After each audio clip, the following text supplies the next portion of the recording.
here. Okay. And then the other ones, unless all 6 of you sit at the same table. Thank you. You want to go to Because this you know side? the kids are coming, right? That's okay. Just Well, speakers. Yeah. Well, you want to sit beside your kids? no. This is Well, fine. then we need that table too. You want me to get another side? I can. Well, I can just put this here. Orange. Longish shorts. I could find. Okay, so I'll make just 6 of you. Terry and Diane. Yeah. I think so, yeah. Yeah. Because the kids are Jamie. Yeah. That's, no. Yeah. No, James did. That's okay. All right. Leave it to you to do your table. We got it. Okay. We got it. However you want to figure it. Thank you. Got it. And then Mark is actually going to go down, so don't worry about that. Okay. Thanks, Karen. Okay. Okay, so are we staying at this one? We could sit this one. Yeah. And Karen and us four and the kids here. There's 2 more speakers.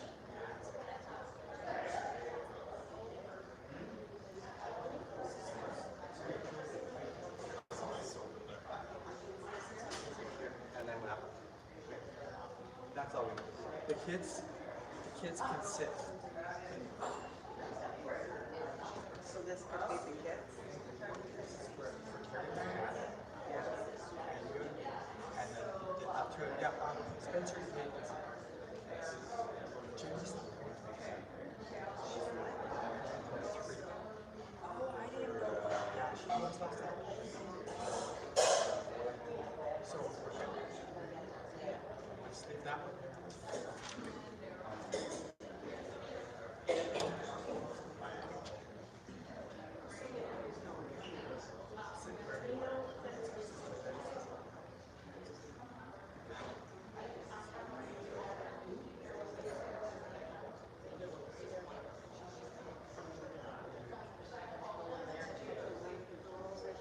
When is she looking back?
One more.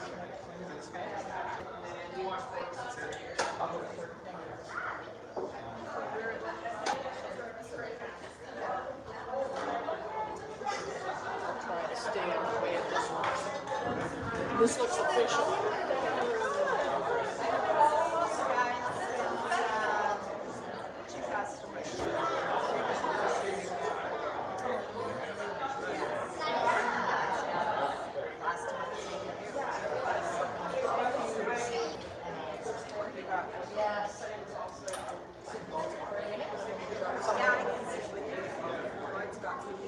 A little organized.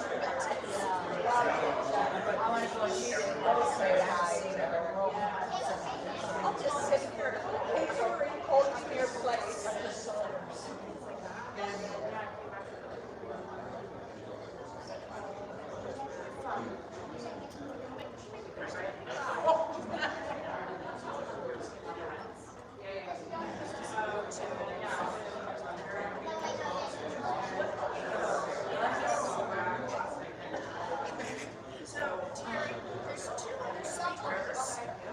I don't know if they're sitting in the room but I know there's the kids and everything all out here.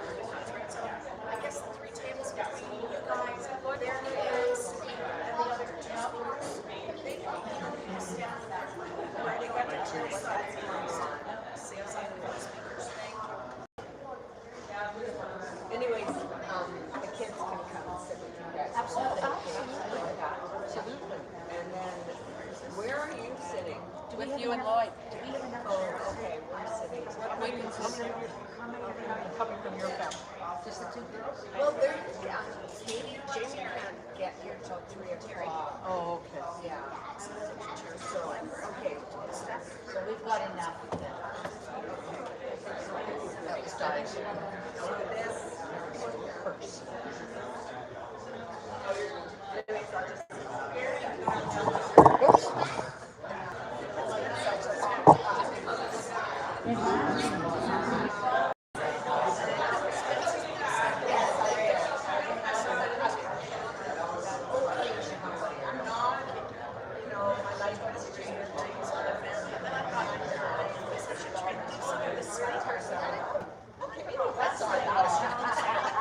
I know I left it to the last minute, but I do know I was to speak. I should have attended the very end. So maybe there's no one to talk. Maybe I'll just do these two together.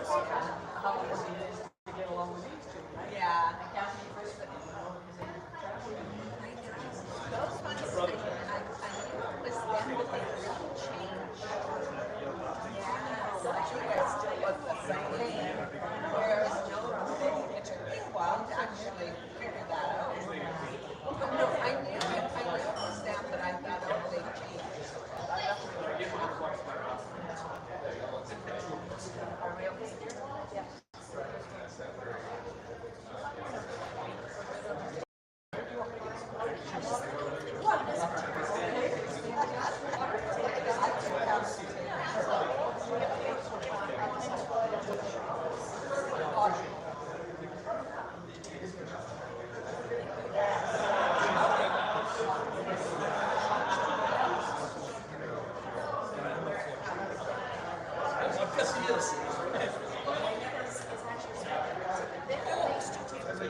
Put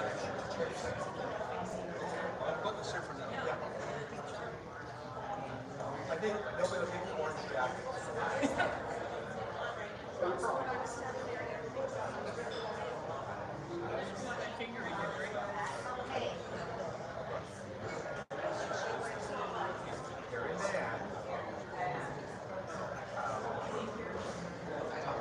Those two.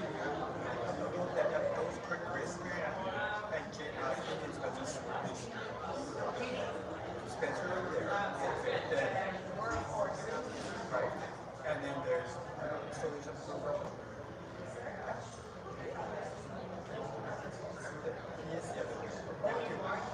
I mean, guess what?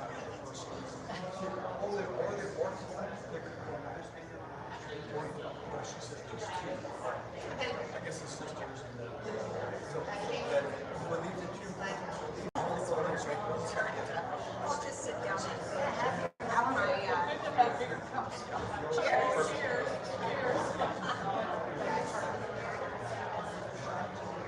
Let the organizer go.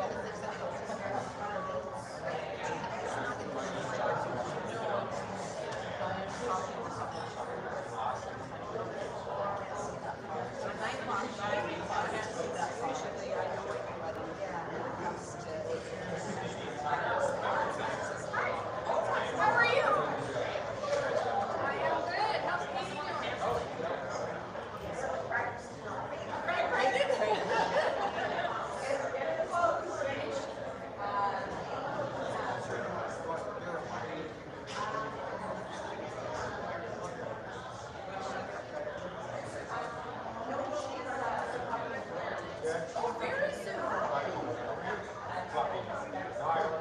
Very soon. Very soon. That's good.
We won't let anybody take that. We were already discussing it, right?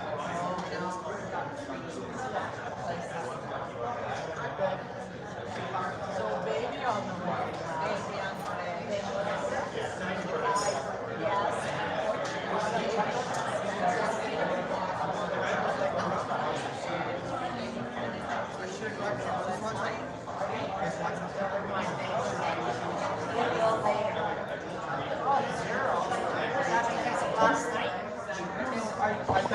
regular. Oh, I see. I drink the odd red wine, scotch.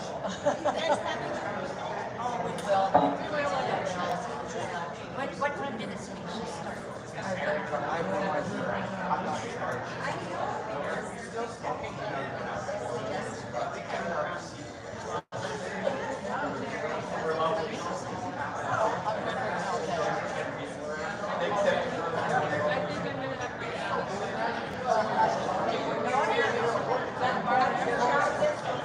Everybody's lining up down there.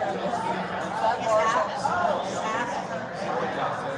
Are you still in that here? Oh, that's even good. Are you still in that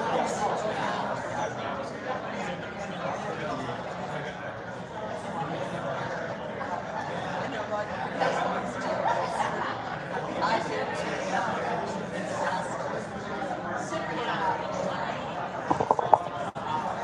Yeah, I was a little worried about that.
This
Tell you what,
just starting out the line here, and then we're going to take one of the speeches very quickly, so we'll make sure that you've got a drink.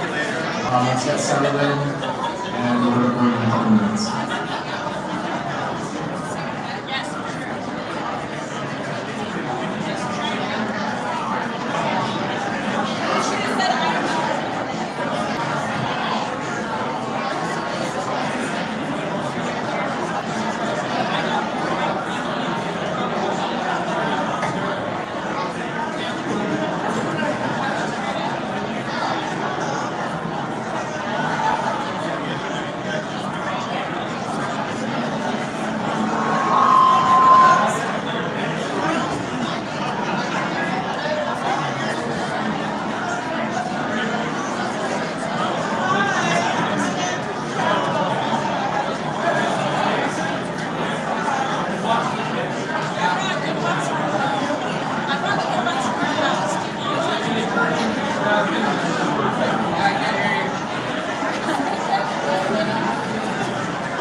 Good afternoon. My name is Ryan. I'm Phil's stepson.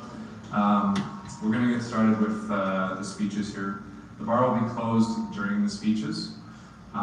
Please try your best to be quiet and respectful for this duration. We do have a live stream set up for the people in the back, just in case you can't hear us, and is also set up outside as well. Ryan, you're getting feedback.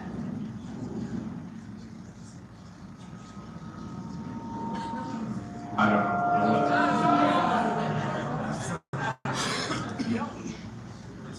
How about that? Apparently I'm an IT guy. The bar will reopen after the speeches are done, so hopefully everybody has a drink. And if you do wish to speak, the mic will be available after the video with Montage. We'd like to thank everybody who took the time and your effort to treat it. There are far too many people to name for that list. So at this time we will get started. We're going to ask artists Simone and Taffy to come up as Phil's sisters, and they'll be talking about Phil's early years.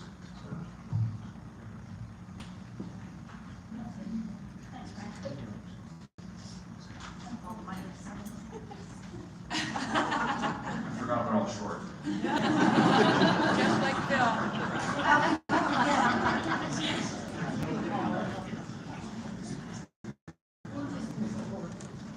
Feedback? No, you're good.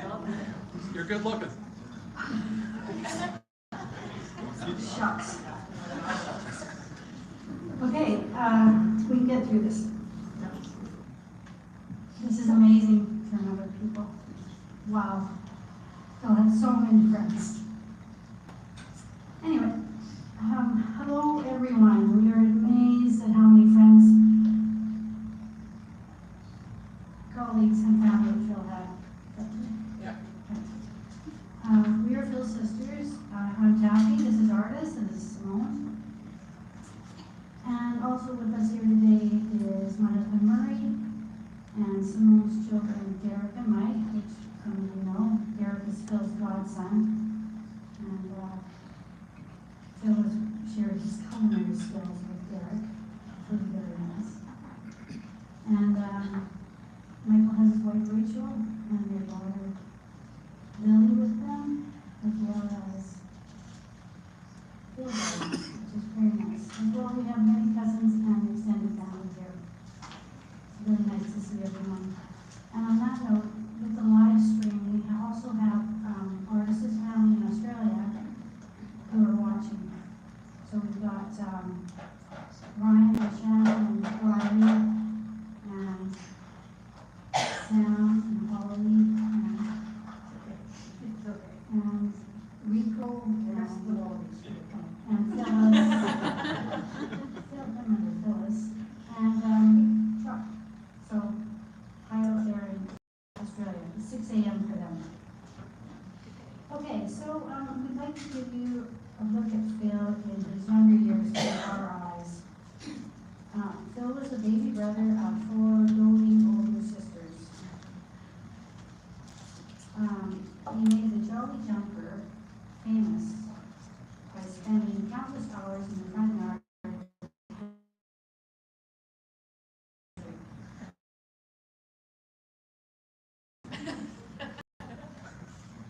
That was Phil. Phil didn't start talking until he was 5 years old. Gigi was talking for him because he only needed to point at what he wanted, and one of us would look after him. Needless to say, he was very spoiled. The Savard family grew up in the West End, close to Stanley Park. And Phil could always be found playing in the bushes with his buddies surrounding the tennis courts. We always knew where he was because he had a really loud voice now that he finally found it. We would hear him shout out, Akela. Akela, which means is a sentence. What he had was only 8 papers.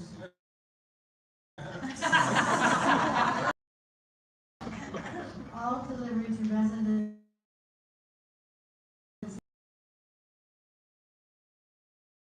So remember, this is 60 years ago. And he was delivering papers to like the Women's Arch. People lived in those. Maybe that was Phil getting mad at us.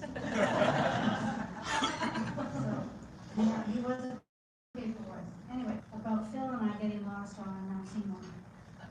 So, Dad took 5 of us on a skiing adventure to Mount Seymour. It turned into more than an adventure.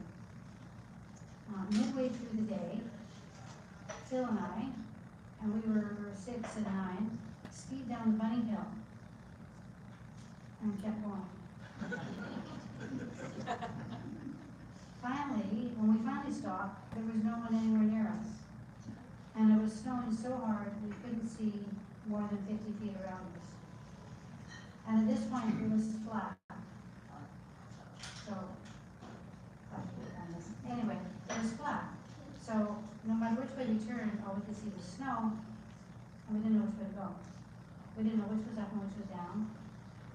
We didn't know that part. So we walked and we walked and we walked. We didn't know where we were going. But it was snowing so heavy that we had to keep walking. We knew enough about that to keep moving. But Phil, the savior, we were terrified. We were lost and terrified. We wanted to find Dad, so we're looking for Dad. So Phil very wisely started shouting out Daddy Savard at the top of his lungs, as loud as he could. So we're trudging along, and after about 3 hours, it was like a miracle that someone actually heard him, and heard the name, and knew Dad. And came out of this log cabin that was totally covered with snow, and he was actually shoveling his way out of his own cabin, and he heard us. So he took us in because we were basically frozen, and gave us hot chocolate, and we told him who we were, he knew Dad, and he took us to safety. But it was like the most frightening day for all of us, that you can imagine. So that was back in the day when there was lots of snow on the mountains and everywhere. But yeah, so Phil was my savior that day for sure. Okay, and then also Phil had a real fascination in lighting fires. So much so, I like to call him a pyromaniac, but that's not a thing you say these days. So he was so bad, each place we lived in, he left his mark. Whether it was a cupboard or wherever he found somewhere to light a fire. Life changed dramatically at age 10 with the sudden passing of our mother Betty. It changed dramatically for him and all of us. His extraordinary work ethic began at age 13 when he went to Okanagan Falls as campsite attendant. And he went there for probably 4 or 5 years, every summer, be a campsite attendant. Phil also had an early morning job watering the clay courts at the tennis club.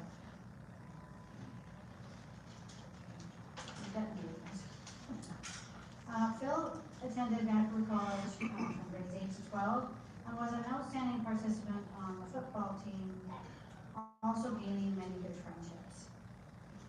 Is that true? Okay. Phil was one of the most generous people you could ever meet. You all know that. He was always willing and wanting to help, no matter what it was. In the past several years, Phil hosted many Savard family reunions, and not an easy feat. He also hosted several Easter, Thanksgiving, and Christmas dinners for family. Phil had the greatest smile and laugh. It made you smile and laugh when you look at him. He really enjoyed his family and his friends. Whether it was hosting the Savard family reunion, golf trips with his buddies, fishing trips off island, curling ponds fields, Phil did it all and always 100%. Here's to Phil.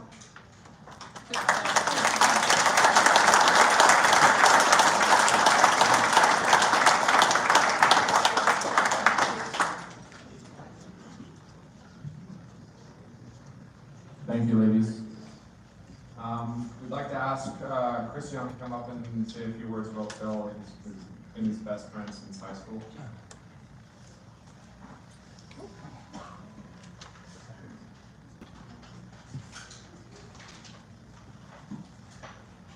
Okay, how are we sounding, okay? I can't believe it. Phil and I made a bet months ago. How do you put these on? That's better. As to who would hoist the Stanley Cup first, the Vancouver Canucks or Montreal Canadiens. Now I can't collect when Vancouver brings home the cup.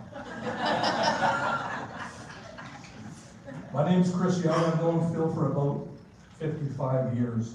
Grade 7 at Vancouver College.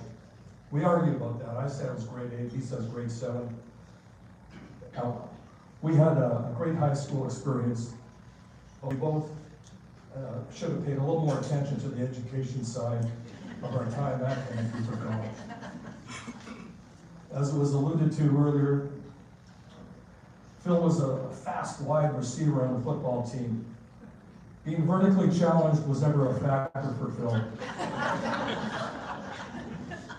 He always said he was the perfect height, and we were all too tall. Most days at lunch we would play football, and he and I would always be on the same side. He loved that I'd throw him passes and encouraged me to play quarterback at the senior team. But to be honest, I couldn't find a helmet that fit my head, and I didn't like getting hit. Phil pursued many passions, including cooking, fishing, curling, growing tomatoes, smoked salmon, and wine tasting. Now his version of wine tasting of yours and his may be slightly different. Early on cooking, Phil was a cook at the Cape Granville Island. I don't want to say how many years ago, but lots. We were still in high school. And one time the restaurant needed cheesecakes for that evening dinner crowd. I guess the usual prep person couldn't make it, so Phil stepped in and asked me to assist. It was a fun afternoon, and quite often after the restaurant had closed for the evening, we would enjoy a couple of cocktails with the other staff. I can't remember how many cheesecakes we made, but it was quite a few. Phil and I went on several fishing trips, a few local, one time to Langara Lodge, and a couple times up to Sontula on Malcolm Island. We would drive up island, take the little ferry across, and meet up with Phil's fishing mentor, Marvin, the FBI, and our hosts, Lori and Debbie Garrett. Phil and Marvin would bicker all day and night about who was the better fisherman. Non-stop. Phil finally conceded that Marvin was the better fisherman, as he could bring in lots of pinks. Phil had been curling for many years when he and Tommy Booth decided to form a new team at Tunneltown. They asked me and Ozzie Abbott to join them. Neither Ozzie or myself had curled before and it showed. We didn't win many games, but we sure had fun, especially as we discussed our game strategy in the bar upstairs. We attended many out-of-town bonspiels, and I always had to room with Phil. Yes, we were good friends, but the reality is that the other guys knew that Phil snored loudly. And worse, the bugger could fall asleep before his head hit the pillow. That reminds me of a quick trip we did to England too. He was on a work trip and was able to get over for a short visit. We were having a nightcap in our small hotel room. Phil was laying on the side, you got a picture of this, one arm holding his head upright and the other one holding the glass with his other hand. As usual, he fell asleep in that position and did not spill a drop. Honest truth. I think we can all agree that Phil was a very gifted social person. That's an understatement. It seems that most of my best memories occurred when we each had a drink in our hand. Drinking was a big part of his socializing, but it wasn't a problem. But that does remind me of a quick story. We were on a bonspiel in Glen Meadows. It was Phil and Tommy and myself and whatever other guys, and I can't remember right now. But Tommy has the gift of gab. So Phil finally said, "Tommy, can you shut up for 10 minutes?" And Tommy said, "Well, I could, but why?" "Let's put a bet on. Let's put a next jug of beer. If you say anything, then you buy. If you don't, I'll buy the next jug of beer." Tommy says, "That's a great idea." So Tommy goes like that. So, can't say a word. Timer's on. And we're getting a little worried because it's about the 6, 7, 8 minute mark. And he hasn't said a word, which is amazing. And then Phil whispered to the waitress, "Come on over." She did and said, "Would you mind just sitting and trying to get Tommy distracted a little bit so he can't concentrate?" So she did. She sat on his lap and was whispering in his ear, and, tickling and stuff like that. And about 30 seconds later, Phil goes, "You said something." Tommy goes, "I did not."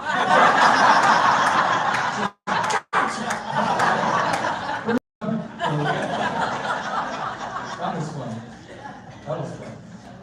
I want to mention that my curling career was less than stellar, but I was fortunate to meet many new guys that I still call my friends. 3 friends that I curled with over the years have passed away. Lloyd Burrell a couple of years ago, Steve Menzies last year, and now Phil. On the bright side, I now feel my odds are better to be skipped. But I can see the curlers in the room shaking their heads in disappointment. Beach Grove was Phil's second home. He loved the course, but the big draw were the other members and the camaraderie they shared. I was fortunate to be invited several times to play with Phil and other friends. One afternoon, Phil invited his father, Dirty Louie, to play in our group. Honest to God, Dirty Louie. So, the golf was mediocre, but the dinner and drinks, as usual, were great. A few days later, Phil told me that he had received a letter from Beach Grove management. That Dirty Louie, who was probably in his late 80s at that time, had pinched our waitress twice, and Phil would be suspended from the club if another violation occurred. Dirty Louie put his head down and agreed not to pitch any more bottoms. Last fall, Karen and Phil joined my wife Marion and I, along with a dozen other friends, on a 15-day Viking river cruise. The four of us spent a couple nights in Budapest and 4 nights after the cruise in Utrecht in the Netherlands. It was a fantastic adventure, although I got COVID on day 2 of the cruise. I was down for a couple of days, but managed to recover enough to explore many of the towns along the way with Phil and Karen. It seems that every picture was a cathedral or castle, or Phil and Karen hoisting a beer with their big smiles. Am I wrong? Yeah, okay. One night on board the boat, Phil wanted to remember Spencer on the anniversary of his passing. We had a couple of cocktails and Phil let loose with his emotions. He needed that release. Phil was a very emotional guy, but you wouldn't know it most of the time. At the celebration of life for both Lloyd and Steve, I asked him why he didn't want to say a few words, as he was very close to the guys. He said he would be a mess and just couldn't do it. Phil was my lifelong friend. We were there for each other, but we didn't meet that daily or even weekly. I'd get a phone call from him in early June telling me about his liver cancer. A long pause, and I said, wow. He replied, wow, as well. He didn't have more details on his health at that time and really didn't want to answer any questions that he didn't have the answers to. Right after that, he invited Mary and I to his wedding with Karen. I joined a fair in their backyard a couple of months ago. It was wonderful. And I didn't hear from Phil until Karen texted me on July 17th from Surrey Memorial Hospital. Phil wanted to see if I could find some time to come visit. I was there in an hour, and it felt so great to see and chat in person along with Karen and Shannon. We shook hands, and when I left, he reached out with a fist bump. Before I left, I did get a laugh from Phil, or of a chuckle, when I asked him how he was enjoying living in Surrey.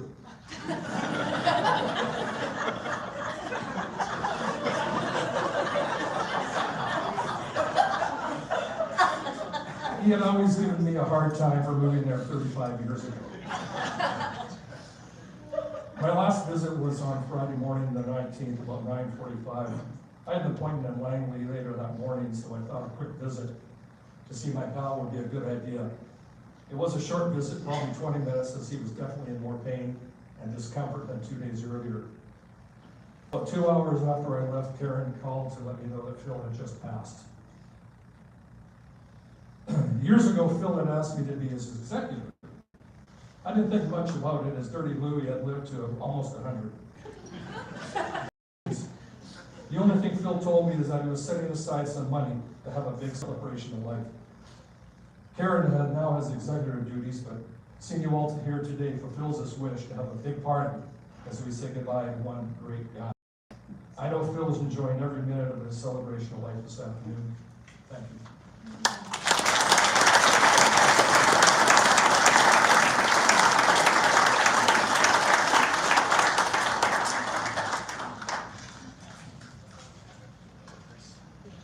Thanks, Chris. We're going to hear now from Aaron Menny and Todd Riggs, and with colleagues of Phil's from over the years.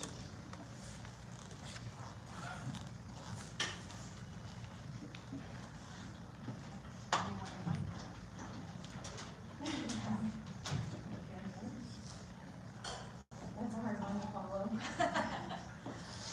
I'm Erin. This is Todd Riggs. Not Todd.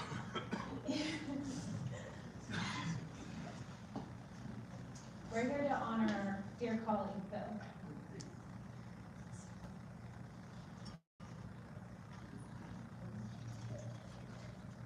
He was more than a co-worker. He was like family. With over 40 years in the hospitality industry, Phil left a very lasting mark. Wherever he went, starting with the Keg, on to Neptune, GFS, Cassidy's, later Oneida, where his expertise in tableware allowed him to excel. His legacy, our legendary Christmas party showcased his incredible talent for presentation, as many of you have gotten to attend and probably enjoy. I had the privilege of working alongside Phil for the past 4 years. From our very first conversation, I was struck by his kindness more.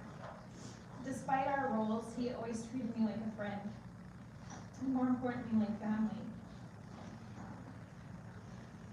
I'll never forget the day we finally got to meet in person. He immediately joked, "I can't wait to tell everybody you're my boss." I said, "Don't you dare." Unbeknownst to me, it was the bittersweet anniversary of his son Spencer.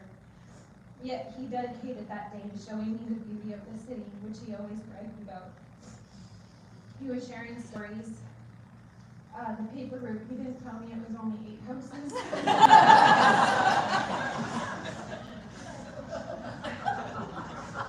But he took me to Stanley Park to see the tallest tree I've ever encountered. And he shared with me that it was special for him and Spencer. I'm sure he was bullshit. In that moment, I saw his genuine heart and passion for life and his simple care for others. As many of you know, Phil is not just a colleague, he was family to so many. Throughout his career representing manufacturers from around the world, we shared countless adventures that felt like family vacations. It didn't matter if we were going to the top of the Eiffel Tower, having a go on roller coasters, or getting his photo with a boa constrictor, and it was bigger than him. He was down for it all. Anything I threw at him, he would do with a smile. Phil had a unique gift for making everyone, colleagues, partners, and even our competitors, feel as though they're friends and special in their life. Whether we were on dealer calls, end user calls, our time was always filled with laughter, and even in the most stressful moments, he found joy in everything. He was very well known for his treats, and he prided himself on spoiling everyone with his famous salmon and tomatoes. Phil would often reminisce about his beginnings at the Keg and Cassidy's, and many working alongside some of our industry greats. I'll always cherish his funny stories he shared, from curling to unforgettable moments by the lake. Phil truly valued every relationship and memory. He always had a way to make work so much more enjoyable. I used to joke that he was back working for life and that he could never retire. I told him, seriously, Phil, you're the only one I like.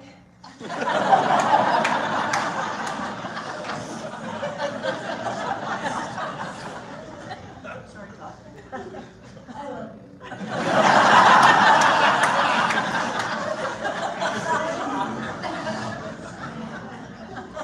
And we'd laugh. The reality was I genuinely loved him, and I'm so grateful to have gotten to know him. Phil's spirit and kindness will forever be missed. He might be gone, but his legacy of love and laughter will live on all of us. To his family, from the bottom of my heart, thank you for sharing him with us. Thank you.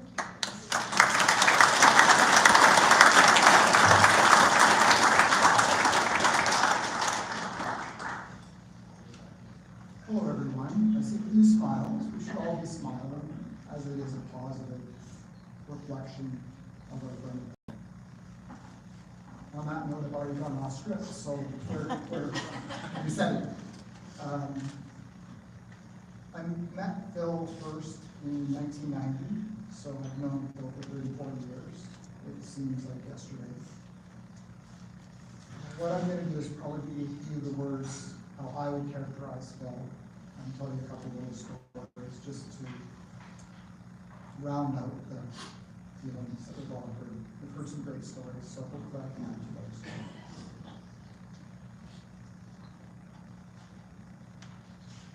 Phil was open and welcoming, and I'm sure we've all felt that.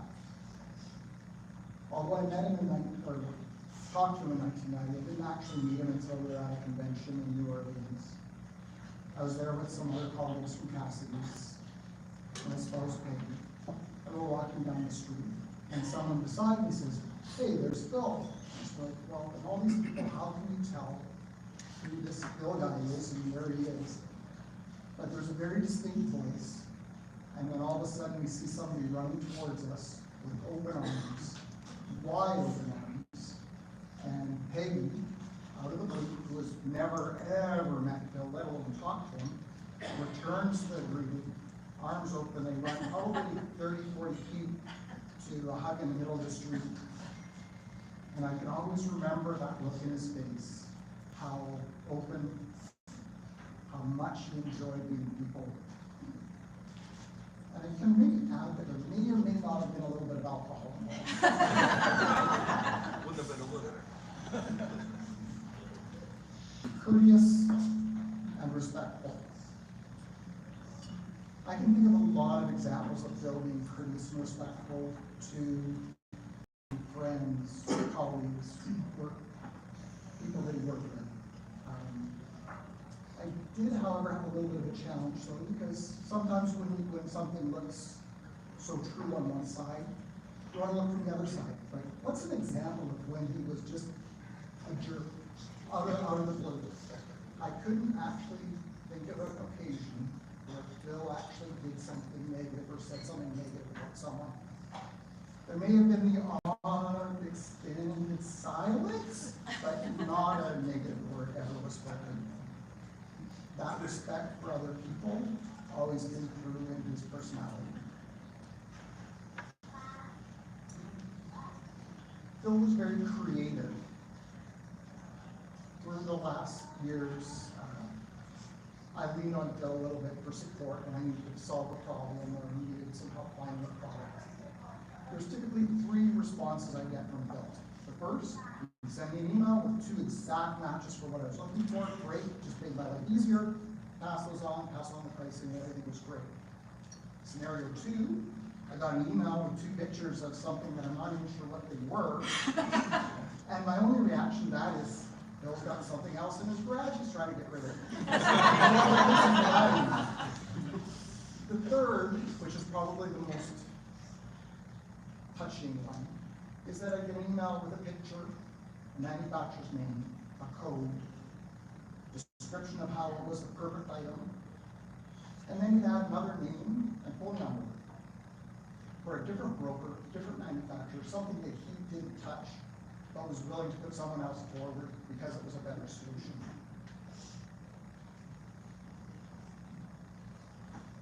Honest, humble, competitive. We've heard a little bit about the curling. I'm a curler. I can appreciate all the things that Phil told me, and I still think I've got more 8-enders than him, but I'll leave that at that. I never actually curled against or with Phil, which is probably a good thing because he was always better than me, and that way we didn't have to discuss that. On the golf side, I spent numerous rounds at Beach Grove, and to give you a little feel for how the games went, and if there was a little bit of competitiveness in it. The first 6 screens were wonderful. Phil would be very helpful. You know, this putt's going to break 5.5 inches. It's about a foot heavier than the last screen. Be careful. Spectacular information. Get up to about hole 14, 15, and the comments change a little bit. You go to stand over your putt, and Phil would throw out, careful, that was breaking uphill. Now you're standing there. Now what do you do? But yes, he was always looking to do the best for everyone. Let me finish with an impression that was given from someone outside of our tight group here. Phil and I partook in a little bit of wine. We did some wine tasting. We discussed wineries. We gave each other suggestions on wineries to visit, to try different things on. And at one point, he suggested that we should do a tasting at Gold Hill. Gold Hill has a great selection of product, he said. You gotta go in and try it all out. So next trip to Interior, which was last summer, we set up a tasting, went in, and I went up to the front counter. A young lady comes up to the counter and says, hello there, are you here for your tasting? I said, yes, we're under Todd. So she says, great. She said, if you don't mind me asking, why did you select Gold Hill? I said, well, my friend Bill suggested that we should come in and do the full tasting. And she says, Bill Savard? And I said, yes. Now I'm a little bit worried, but one of the best tasting experiences I've had. Owner had to come and say hello. The winemaker had to come and say hello. All the staff in the tasting room came over to introduce themselves and say that any friend of Bill was a friend of theirs. Again, a place that you would not think that someone would have such an impact on, but to hear that just reiterates the type of influence Bill had on people. Bill was a class act, and people around him always appreciated him.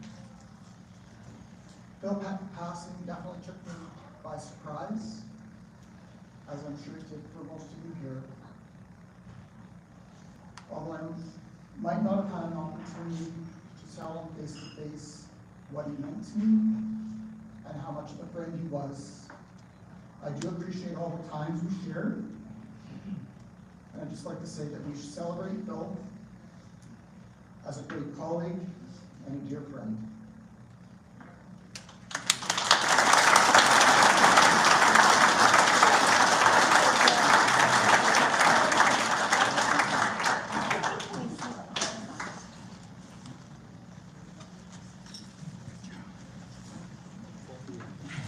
Thank you both. Was anyone else concerned about the amount of drinking at work? No, I wouldn't remember that, but restaurant sales, guys, get in there. Perks of the trade. Can we please have Terry Walker and Lloyd Nikita come up and say a few words, two very long-time friends of Phil's.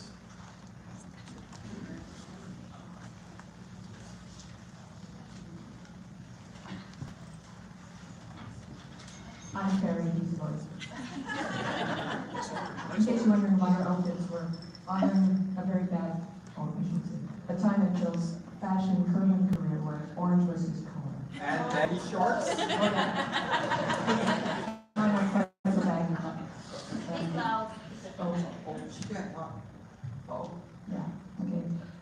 I became, these are mostly curling stories, and as you can see, Phil and I aren't quite as organized as everyone. We got together last night, Lloyd, Paulette, my partner Diana, and I,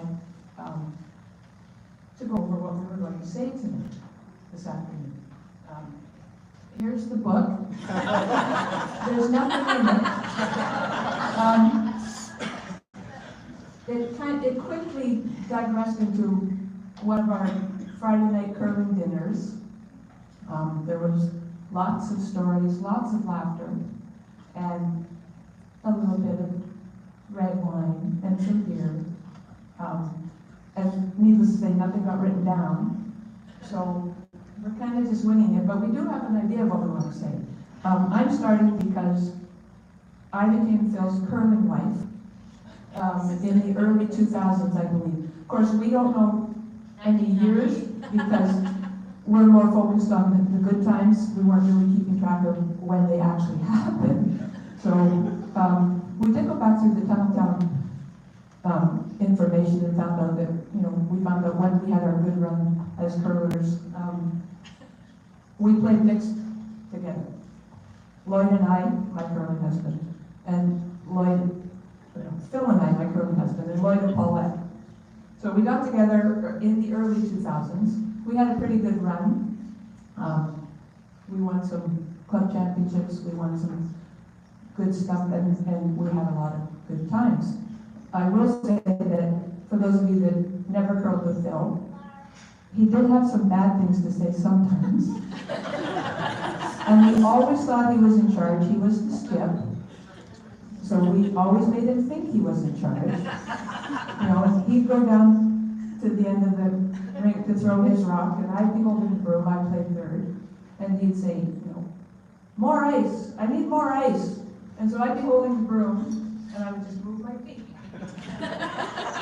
So it looked like the broom moved, but it never did. I never ever did what he said. But I'm not sure he actually knew that or not, but we had fun. Our games also lasted sometimes longer than others because the end would be over, the rocks would be pushed into the corner, we would be in the hack ready to throw, Lloyd and I ready to sweep, Paulette ready to throw, and Phil would be 4 sheets over talking to somebody over there, and then stop at every sheet on the way back, and it got to the point where we said, just throw the rock. Like, he'll catch up eventually, don't worry about it. Found out later that was kind of illegal, but we didn't do it all the time. Anyhow, the curling run ended for me when a lovely lady in a blue dress showed up at the ladies' bonspiel. And Phil was smitten, and I thought, oh, my days are numbered. And sure enough, my days were numbered. The lovely lady proceeded to take my spot on the ring. However, we did play in the bonspiel in 2006, the mixed bonspiel. Phil decided he was going to be a nice guy and take Karen and a couple of her friends into the bonspiel, which left Lloyd and Paulette and I flailing, looking for a fourth person to play. Well, we found a fourth person. His name was Bob Anderson. He was a member of each group. Right? So we played. We would watch Phil's games, Phil would watch our games. Gets to the point where now we're watching Phil's team play in a semi-final, I believe. And we're upstairs waiting to see who's going to play us in the final. Well, no. Well, quarters, but anyhow. So we're sitting upstairs. Yes. Okay. I remember stuff. So we're sitting upstairs. Phil is now sadly eliminated from the bonspiel. And he comes up the stairs, and he comes up behind us, and what does he say? He says, thanks for looking after my team, Bob. I'll take it from here.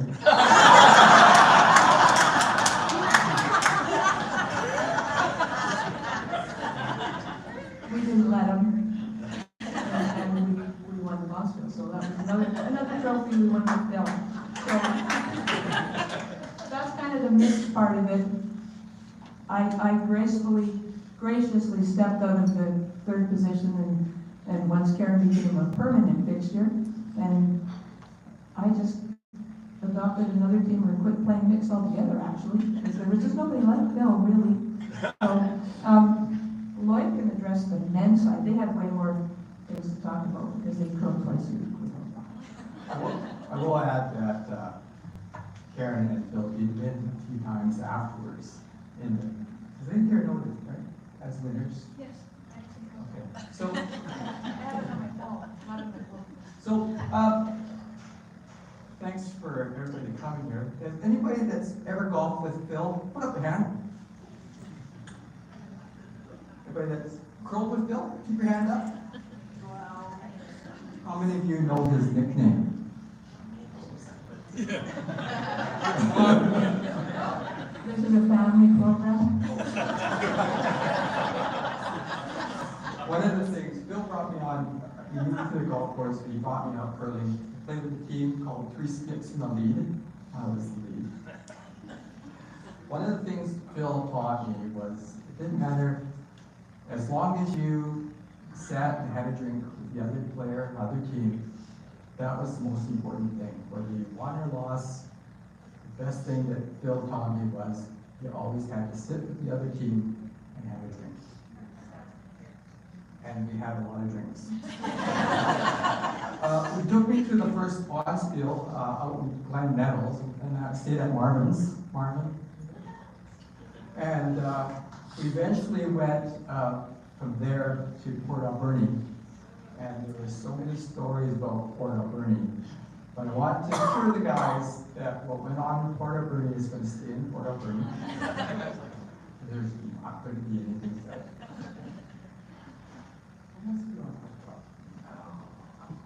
Well, once we stopped playing, a bunch of us went up to Edmonton to the Olympic trials in 2009. We had a really good time. It was fun.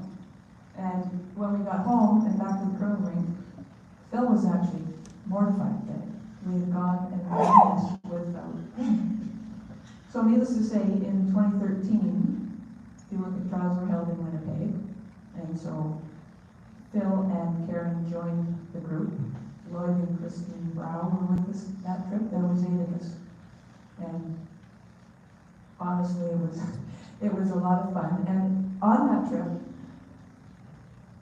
the introduction of the talking stick was made. Now, if you've been anywhere with Phil or any of us, as what happened last night, the story would start, and then somebody would say, no, and the interruptions, and so a red wine bottle empty became the first talking stick. If you did not have the red wine bottle in your hand, you were not allowed to speak. And so a lot of time was spent throwing the red wine bottle around the room so that everybody could have their say. So we had a good time. We learned in Winnipeg everyone's middle names.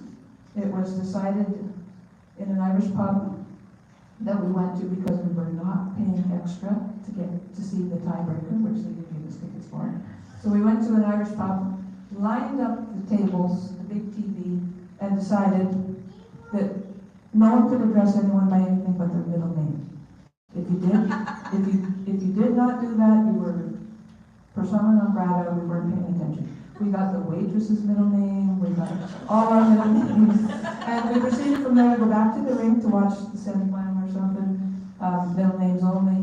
And then Phil said, "We are walking from here to the Cape in Winnipeg," because when he was Mr. Cape guy in Vancouver, they moved him out to Winnipeg to help start up the Cape there. So we tromped through the freezing cold weather in Winnipeg, went to the Cape, sat down, and once again, middle names only.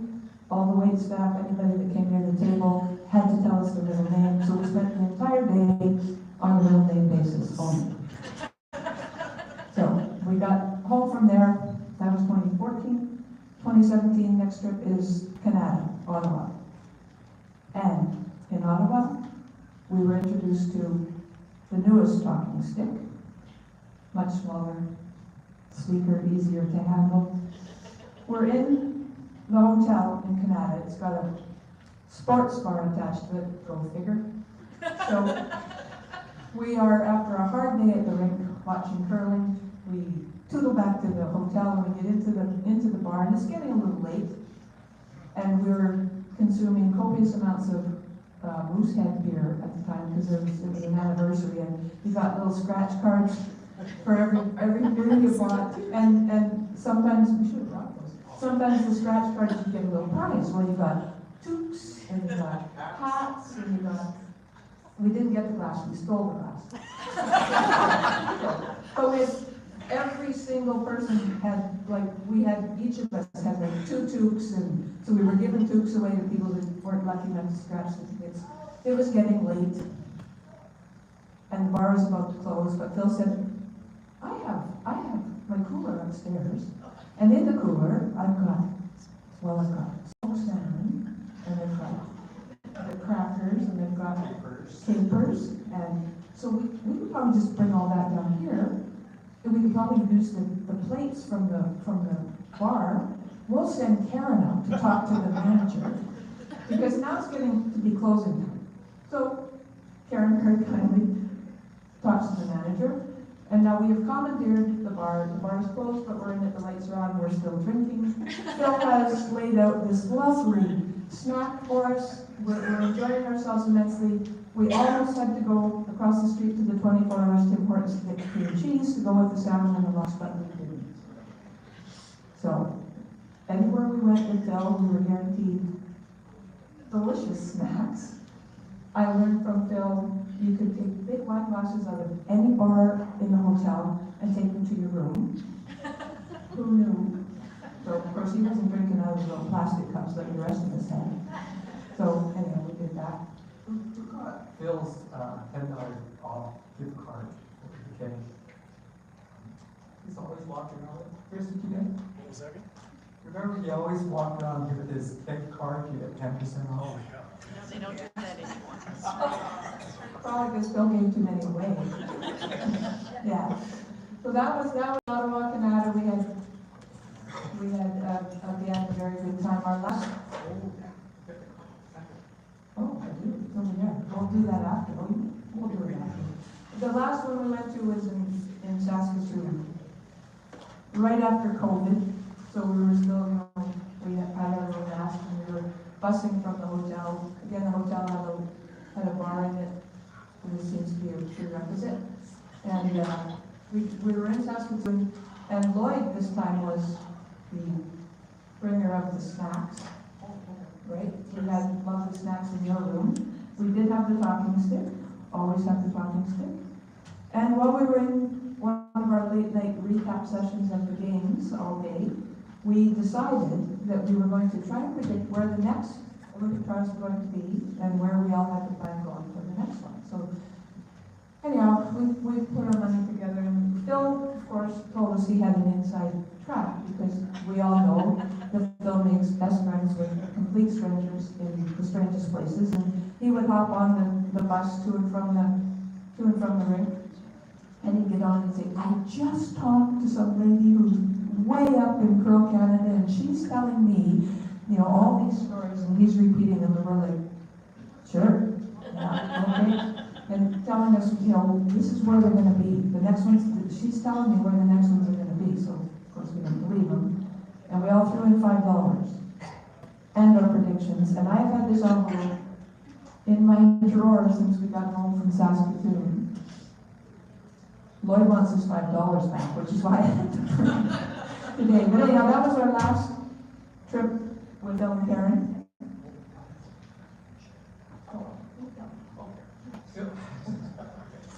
So, Phil, we're in this arena, and then right across is the bar. And you can see the people standing by the bar. So Phil says, "Okay, well, let's go and go to the bar and watch them there." So he leaves the girls behind, and we go for beers. And then actually we talked to Frank Boucher's dad then. Whatever. Yeah, so anyways. And Mrs. Boucher. And so, she thought that all of it was Mrs. Boucher. Anyways, we come back, and who's sitting in Phil's chair? But Brad Boucher himself, right beside Karen. He got you back when you had Jennifer Jones was on, so he was so proud of that picture. But that was it. What happened tonight? Honestly. I'm still trying to find the one that Phil put down. Phil put Victoria. Did he? I told you.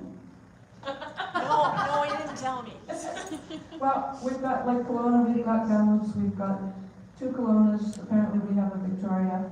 Terry Curley picked Kamloops. Paulette, picked St. John's. That was close. But I'm here to tell you, Lloyd, Diane Murphy's taking all our money because she picked Halifax. She told me your mother listened to Phil. I'm sure he told us that, or he would have written it down. Anyhow, We'd love to sit with you guys there Yeah. to talk about stories You that know we how it can goes. talk without a microphone. we could go on and on.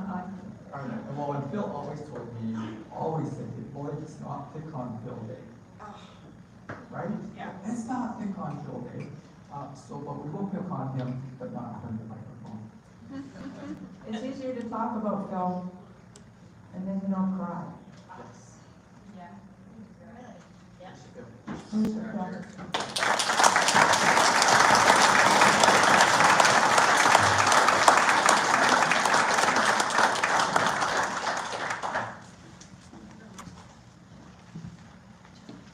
Thank you, guys.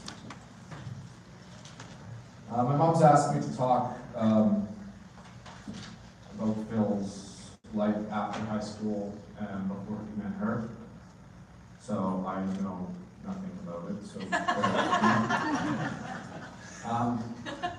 This should be interesting. For you and me both, Shannon. Phil moved to the island for work. There he met Kathy and Shannon. A few years after that happened, they were married. Kathy and Phil were married. A few years after that, Spencer came along, and they were a family. Phil enjoyed years of coaching sports. Kathy coaches also. This is all good for me. Kathy coached as well, fishing on the weekends with his own boats, and many years of fishing, including his trophy marlin that he caught in Cabo. It was 275 pounds. So that was a big moment for him. Work changed, and Phil, Kathy, and Spencer moved back to the mainland and moved here to Wausau. Phil and Kathy decided to part ways in one minute. Wasn't written down for me. So Phil and Kathy decided to part ways, and shortly thereafter, Phil had his golf and his curling and met my mom back in 2004 at what was it, Terry? A ladies' Bonspiel. What the hell was Phil doing at a ladies' bonspiel? We didn't tell you the story about that? I'll tell. Phil, I'll tell. you'll tell? Good, all right. All right. And we pick new team members. He met my mom in 2004, and through years of persistence, they developed an amazing relationship, which again culminated in a couple months ago.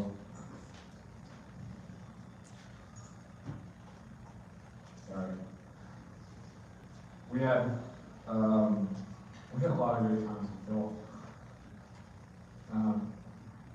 Phil would bring Travis and I golfing and give us the absolute hardest time ever, knowing that he was going to beat us both handily and giving us a hard time for trying to crush the ball as hard as we could, rather than just hit the ball down the middle, guys. You know, you don't hit it as hard as you want. Just hit the ball down the middle. You guys will never learn. It's okay. You got 5 balls in the water at one point, as I remember. Travis, just take a drop. And then we would get back to the house, and then the first thing that would come out of his mouth was, "Who do you think won?"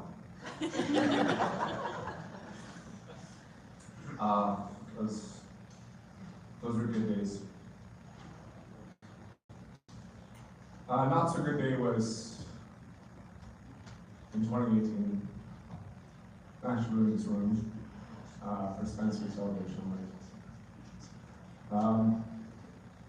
I was going through a very difficult time in my life, and obviously Phil was going through probably the most difficult time in his life. And I was welcomed into the house, and we got to spend about a year living together, and I think that's what both of us needed. Wasn't talked about, but Mom would be downstairs at that TV, and Phil and I would be upstairs at the kitchen bar, having dinner, having a glass of wine or a beer, and just kind of being each other's company. And that's where he really became Grandpa Phil, but it was, well, not Grandpa Phil, he was just Grandpa.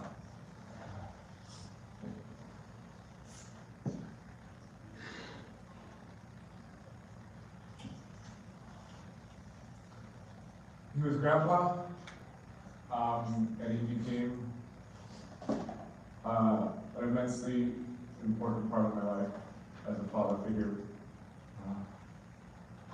And it's going to be tough to go on without him, but the kids will know how important he was and how dedicated the family was.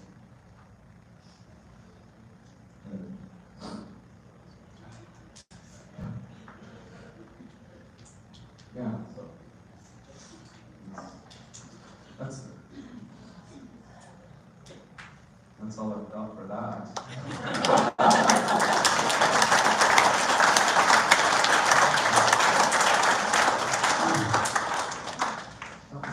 That was fun. Moving on. So those 20 years were actually condensed really short, so that was pretty easy. We're going to get my Auntie Dina and Uncle Daryl up here to say a few words about Phil and his life in our family.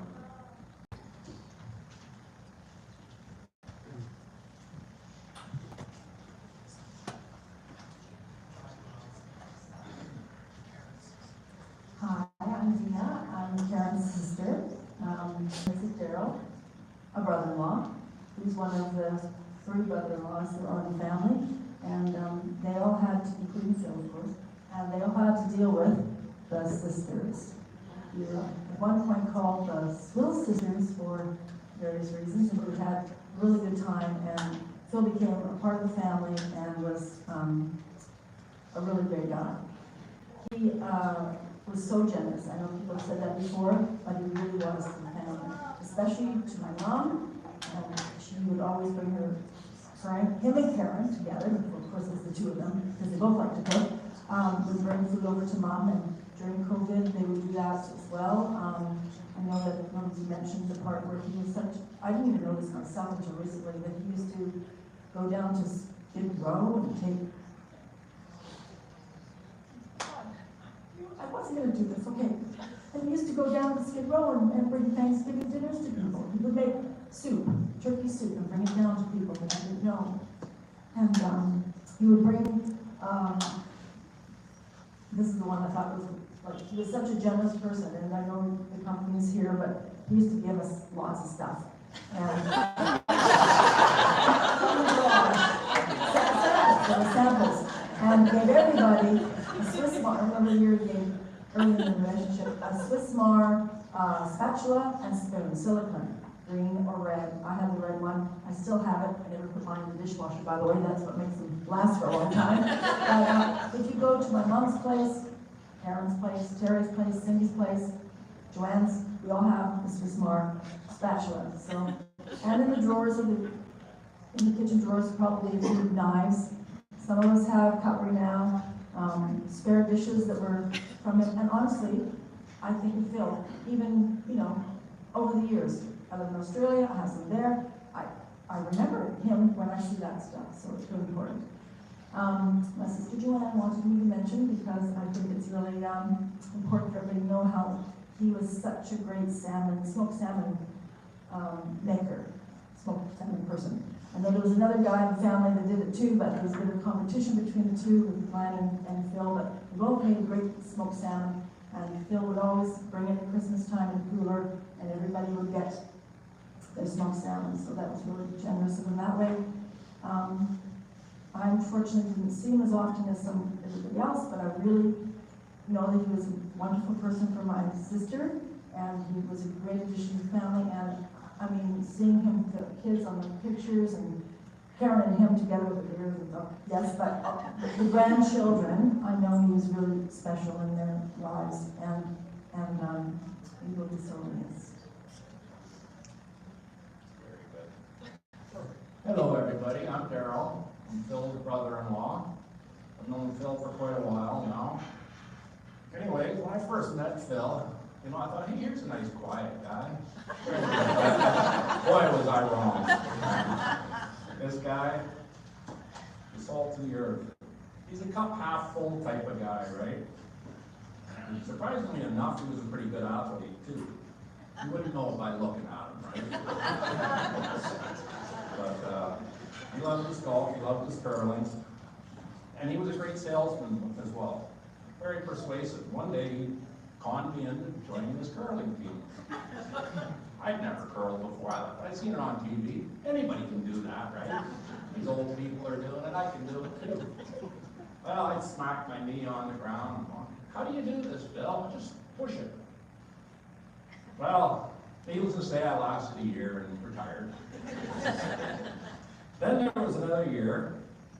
I won the football pool at the Rose and Crown. And I was pretty happy about it. Well, next year, partner, right? And he was my silent partner. Good luck there. Anyways, we won a couple of weeks, but the next year he wanted to take over. So we dissolved the partnership then.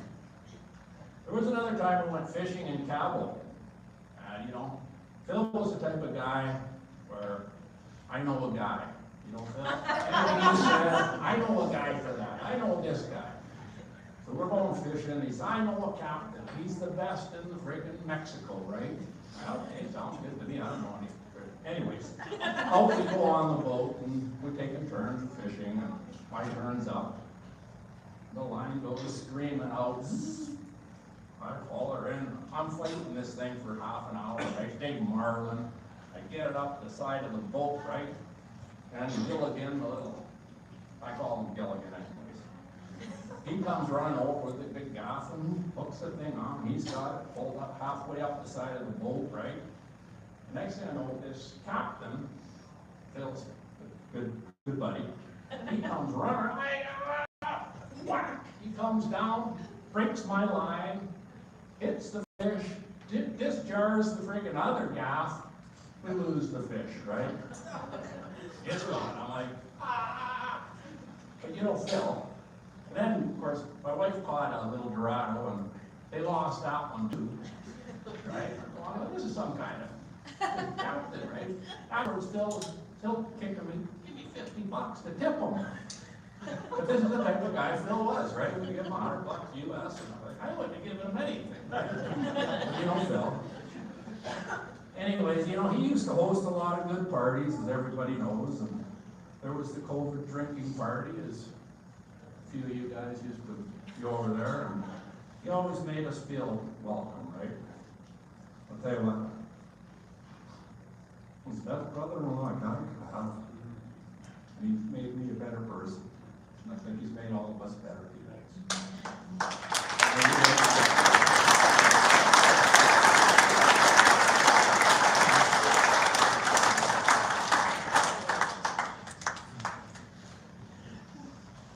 We're going to have Mom come up and say her. Hello, everybody. Thank you very much for coming out today. As Chris said, we wanted to make a party that Phil would be proud of. And I hope that you have fun today, that you've enjoyed the stories, that you tell your own stories. When we have a couple of hours, we're going to have the food and you can socialize. But for now, all I know, other than the stories Phil told me, is the last 20 some odd years. The first 20 or so, his sister's covered, and then Brian tried to touch on the 20 years that he was with Kathy, Shannon, and Spencer, because they were on the island, and we really don't know much about that. But I will say that whenever Phil talked about his life with Kathy and his friends on the island, he said that he was so happy. He had a good life. He loved his fishing, he loved his family, he loved his curling, he loved his wife, and he loved his children. Apparently, I'm the third wife.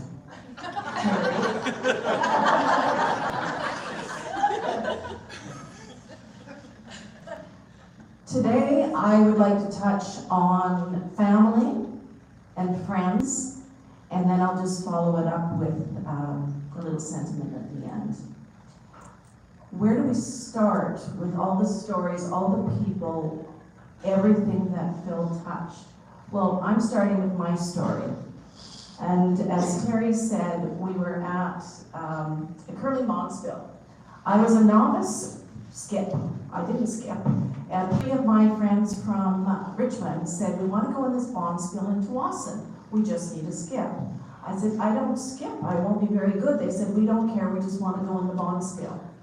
So the first night on the Friday, who do I play? I play wife number 2, Terry Walker. Terry, Phil always said, was the best curler at Clementown. What he didn't say was, she's a very kind person. She was teaching me how to curl as she was competing with me, and only took 1 point in end. I did get 1 point. I was so excited.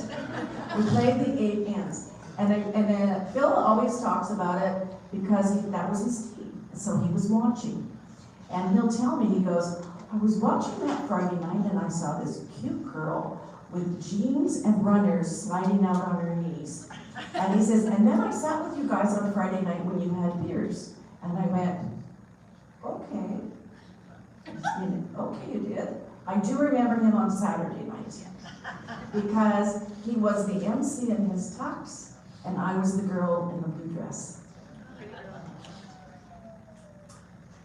So we had fun. We danced, there were, lots of ladies, just a few of the guys were there to help do the dishes and things. And Phil got to be in charge, which, he kind of liked. One of our very good friends, Laura Videla, all of a sudden, this is Phil's son's story, all of a sudden, because he tells it all the time, all of a sudden Laura Videla came up and she smacked the back of my head and said, she's leaving. Well, my friend Karen and I are halfway down the stairs, and all of a sudden, there's Phil running down the stairs. And he goes, wait. He goes, would you like to go out sometime? And I said, well, I don't date. He goes, well, okay, how about lunch? And I said, okay. I got in the car, I was the DD, so it wasn't like I'd been drinking. I got in the car and I turned to my friend Karen and I said, what just happened? She goes, I think you're going on a date. That lunch was 4 hours. We talked, and we talked, and we talked. And a few of the things that we talked about were our connections. We both have 4 sisters. Our oldest sisters both lived in Australia. I lived in Richmond, Phil lived in Tawasin. We both had the same dentist, Ian Lomness, in Ladner. We both worked for the keg in our teens. Phil was in Vancouver, I was in Richmond. My children worked for the keg, and now my grandchildren do as well. But at that time, my daughter Robin was working at the Richmond keg, and that was owned by Kurt. Phil was Kurt's boss when he was in Toronto at that keg. So it went on and on about things that were similar. The 2 girls are here today. At that time, we both had 1 grandchild. Both their names were Taylor, and their birthdays are 5 weeks apart. So now we call them Taylor Ann and Taylor Grace. Middle names. So we had all of these connections, things in common, and that 4-hour lunch turned into 20 and a half years. Phil and I share 5 children: Shannon, Spencer, Robin, Brian, and Randy. We enjoy 9 grandchildren: Darren, Taylor Grace, Avery, Lucas, Dallas, Riley, Jake, Luna, and Liam. I'm really grateful for all the great things that have been said today, so the kids can hear how wonderful the grandpa was. Just a couple of weeks ago, I was telling to a couple of the boys, I said, when grandpa says something to you and he's a little stern, all he wants is for you to be the best people you can be. So I hope they realize that that's what he's doing. Our home was an open door to hectic, crazy family get-togethers, friends coming over, and fun times. In 2008, we lost Spencer at 34 years old to cancer. We all felt the loss, but for Shannon and Phil, and Shannon was his sister, and Phil was never the same. For many years, and Kathy, I'm sorry as well. For many years, he lost his spark, his joy. But in recent years, he was starting to laugh more. Carolyn was right. Phil was back. few memorable things that I just want to touch on, because many of you here today were part of these events. I can't do it all, but I do want to talk about a few. One of them is the Christmas parties. Now, Aaron said Phil was so creative. Well, Phil didn't start the Christmas parties. They started at my townhouse when the kids were little. We had family and friends, the kids had their friends over, and Phil came to a couple of them, and they said to me, well, you know, Karen, your townhouse is too small for all these people. We should have it at my house. Well, that meant, I said, well, then everybody from Richmond has to go to Lawson. Well, that's okay, because my house is bigger and we can fit more people. So I used to cook for a couple of weeks before the parties, do the food, but you know what, it was Phil's party, that's okay. Until, I'm joking, because it was so much fun. The last few years, we had Froylan, who is your chef here today at Beach Grove. And he came to the Christmas parties. He ended up doing a family wedding, and he was to do the wedding in August before we moved it up to June. I want to thank Froylan for all his friendship and help over the years. And as we were putting this together today, we came up with the idea that we would do the appies like the Christmas parties. And so when we do have the food coming around, they'll be on platters. And I hope that many of you that did come to our parties will recognize some of the food. And then Froylan would, oh, but we gotta have meatballs. Phil likes meatballs. Oh, and Phil will want this, so we've got to do that. And he's making it special for Phil.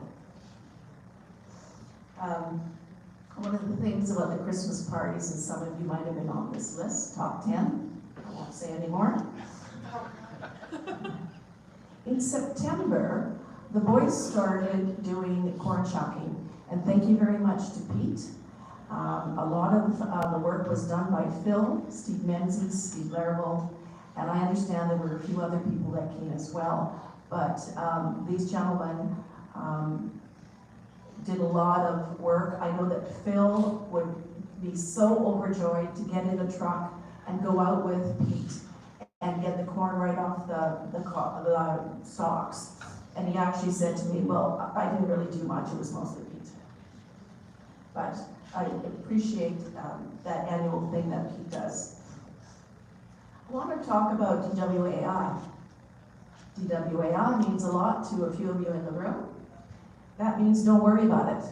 Don't worry about it, bar. That was the COVID years. And we have the sign out the front that was made by Steve Menzies. During COVID years, you weren't allowed to get together, you weren't allowed to be more than a few feet apart. I have pictures of guys in the backyard like this, because you know they were making sure they were so far apart. A few years before COVID, Phil and I bought a draft beer fridge. Karen, is it okay if we get this fridge? It's only 400, 500, whatever you want, Phil. So it was big enough to have 3 kegs of beer. Through the 2 summers of COVID, winter, summer, the guys would be out there. They started buying their own kegs. It was so much fun for me. I loved having everybody over. I started making appetizers. The girls started coming. I was almost sorry COVID was over, because then everybody came back to the course or to the pub or wherever they went. So thank you guys for all the fun we had. Hansik Lake is where my sister Cindy and I have a trailer. Phil didn't really like going out there because he typically would rather be golfing on the weekends, but we drag him out there sometimes.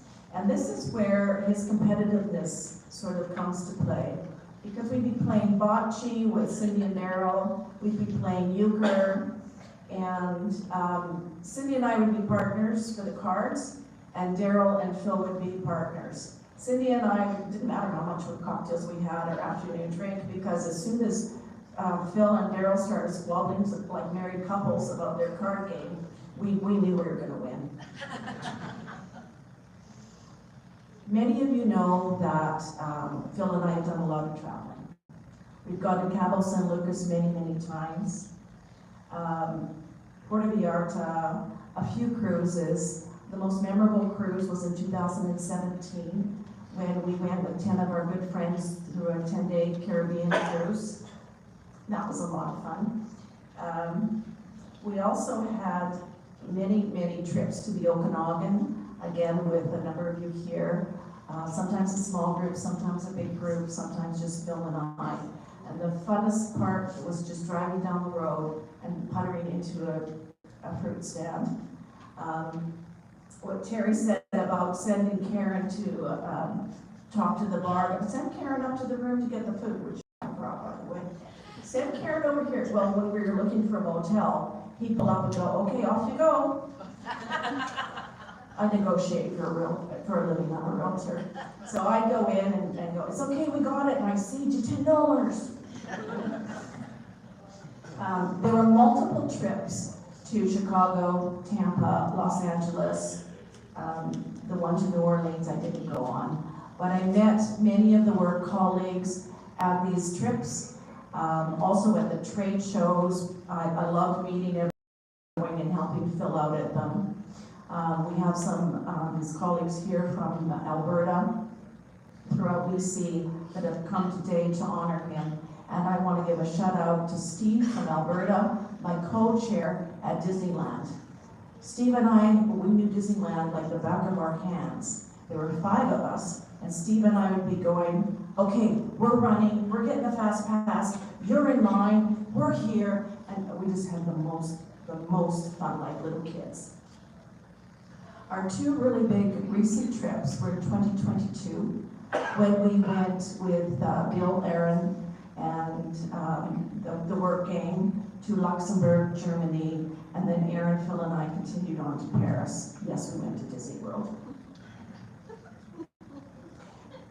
I am going to say this, though. I was traveling with 2 hyper A personalities. So when we got on the metro, I wasn't paying any attention. We got lost twice. And they blamed each other. Phil loved to cook. And that was a joy for me because I love to cook too. So I said to my mom, Mom, I go there and he won't let me do anything.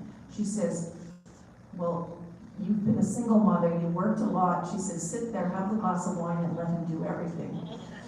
Well, that lasted a little while.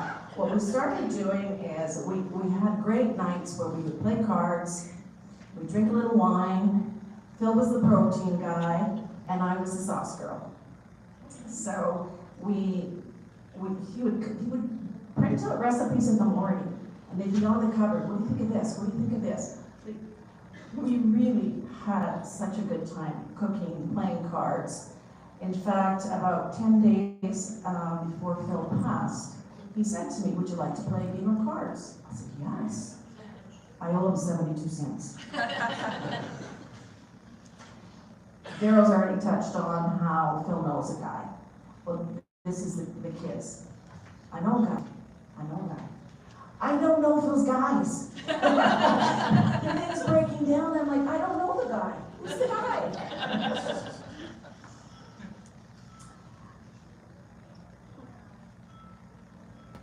Phil was a giver. Phil was just a giver. He gave his time, his money, and his heart. He was president of the Tunneltown Curling Club twice, and he often volunteered for anything and everything there. He was on the board of directors for Beach Grove Club here. Then he was on the House Committee for many, many years. Phil was vocal and opinionated, but his opinion was valued. He volunteered at our complex in Cabo San Lucas, many years on the restaurant committee, and recently a consultant regarding the pool loungewear. He would have gotten on the board as well, but you have to be an owner, so I'm the board member. Phil was also a silent volunteer. Phil donated to the women's shelter so often that they asked him to stop for a while. He helped Mike Balance and others, to include Steve Menzies and Tina Betson, to make the large pots of soup, buns, waters, and eventually tables of clothing for the homeless at Oppenheimer Park, until it became a bit sketchy to be down there. They were doing that weekly. Multiple other donations of product, funds, and time that he just did. My sister talked about the samples. You don't know he paid for those samples. His most recent donation, this one touches me. Phil's body had cancer. He could not donate. But he was able to give, he kept his sight. Both of his eyes were donated. There were 2 recipients. So even in his last days, he gave to others. This week was a super blue moon. This only happens every 10 to 30 years.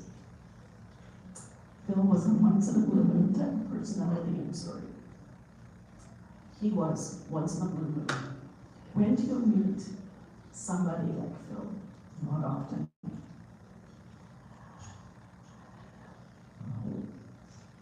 Taylor, our granddaughter, did the audiovisual. Thank you, Taylor. A lot of the family helped out. There were friends that gave things. Many of you traveled from far and wide. At one point, we were looking for a memento, maybe a bookmark. Taylor said, well, Granny, I've got all these pictures. How about if we do a picture and we'll put tomato seeds? Because Phil was known for his tomatoes. He used to have contests with his dad. He was so proud. I'm so embarrassed if you come to the yard now of killing the tomatoes. This is a celebration. Phil lived a full life. In his last days, he asked if I was happy. He thought of others right to the end. When we were going to do a bookmark, I wrote a poem, and as if it was coming from Phil. And I think it's a message that Phil would want for you. Once I finish the poem, if you could take just a moment to be quiet, reflect on what Phil meant to you, how he fit into your life. If you're religious, by all means, say a prayer. And then Brian will come up and do the formal closing of the speeches. We'll watch the video, and then if anybody should choose to speak after that, that's fine, but we're gonna open the bar. So I'm sending a message, as I believe Phil would want from him. Know that I lived my best life because you were part of it. Place a bookmark in your mind for the times we shared in life. Let my legacy be memories of kindness, generosity, and shared experiences. When you think of me, I hope you remember the love, the laughs, the fun, and the adventures. Let thoughts of me bring a smile, for a smile will lift the mood and soothe the soul. Do not think of me with sadness, but with joy, for I have lived a life full of joy and love. I wish that for you. Strive to be happy.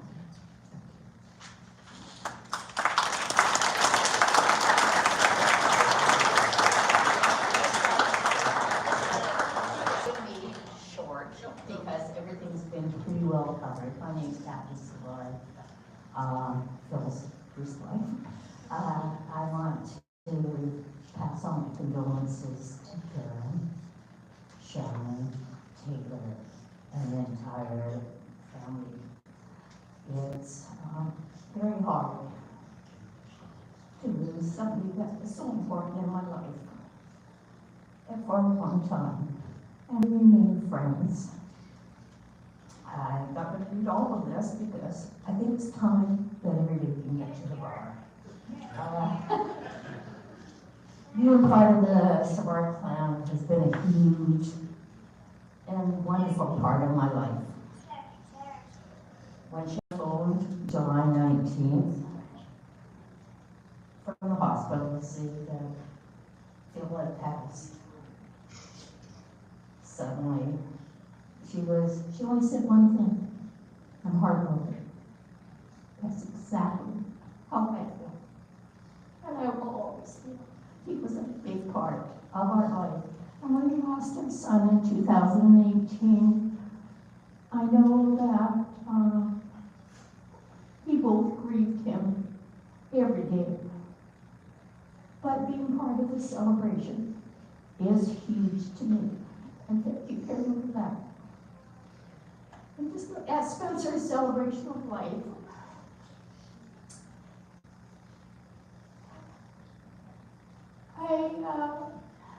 I read a quote from Walt Whitman. This quote also personifies Philip Devon Savard. Some people are so much sunshine to the square inch. That was it. Can we all raise a glass to Phil Savard?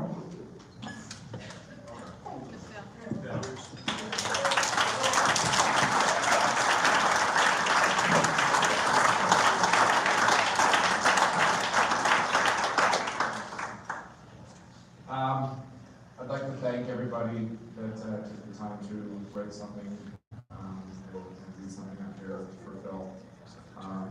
Obviously, this room full of people just shows you what an immense presence he was and what he had. So I'm going to take a video of all of you. I'm going to ask you a question and I'd like your honest response. So here's the video. So I'd like anyone who believes this, that if Phil was your guy, raise your hand. Thank you all for coming. This concludes the formal part of the speeches. We would like to invite anybody up to do informal speeches, but first and foremost, we're gonna see a presentation from my niece Taylor, and then after that, the bar will be open, and then the informal speeches will start. Thanks.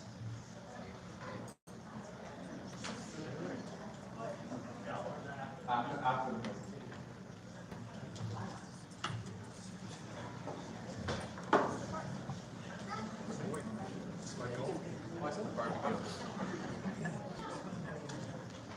Please open the bar because there is a room full of thirsty people.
Really?